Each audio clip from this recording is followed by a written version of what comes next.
Buying a used car can save you a ton of money, but Call 6 has uncovered a new way that dealerships and individuals are trying to scam you. It is called odometer fraud, and our Kara Kinney shares what you need to know no matter what kind of car you have. How many miles are on it now? When an odometer reading turns out to be wrong, it can be quite the shock, as seen in the movie Ferris Bueller's Day Off. In the old days, faking an odometer reading was easy. Miles aren't coming off.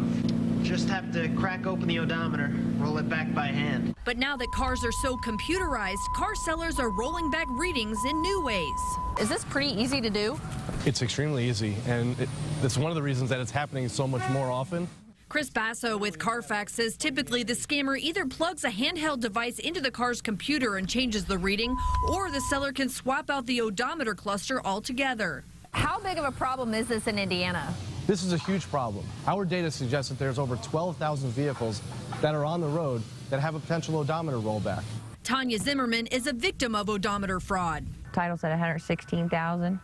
They put a dash in with the mileage that read 95,000. So I was like, fix this, it's illegal. But Tanya says the dealership replaced her odometer with another one that said 145,000 miles. The car has 30,000 miles more than it really should have. Right, on the odometer.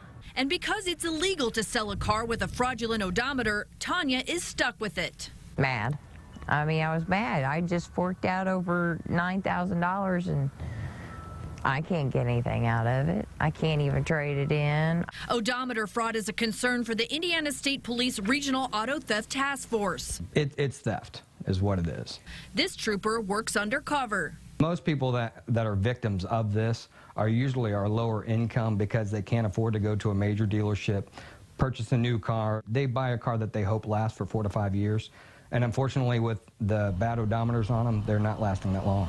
State police arrested Scott Detweiler for rolling back the odometer on a minivan and then selling it on Craigslist. And this dealership owner, Adam Scott, was court-ordered to pay restitution to his odometer fraud victims following a plea agreement. But troopers say getting arrests and convictions isn't easy. For one, many people don't even know odometer fraud is still a problem. It's extremely difficult to try to bring the victims forward, to get their information and to prosecute these cases. They're afraid it's going to come back on them. They are afraid that it's going to come back on them. Dealerships like Hubler Chevrolet say it's something they have to watch for when they take in cars through auctions and trade-ins. If we bring the car in and we're inspecting it and we see that, hey, it's significantly different than what's in the system, it's a red flag for us to know there may be an issue. Tanya Zimmerman filed a complaint with the Attorney General's office, and the state sued the dealership. Tanya got $500 in restitution. Do you wish you had done more due diligence when you bought this car? Oh, yeah. I wish I would have came home and actually looked, or, wrote the VIN number, checked, got with Carfax myself. Kara Kinney, RTV 6. Now, here are some ways you can catch scammers before they get to you.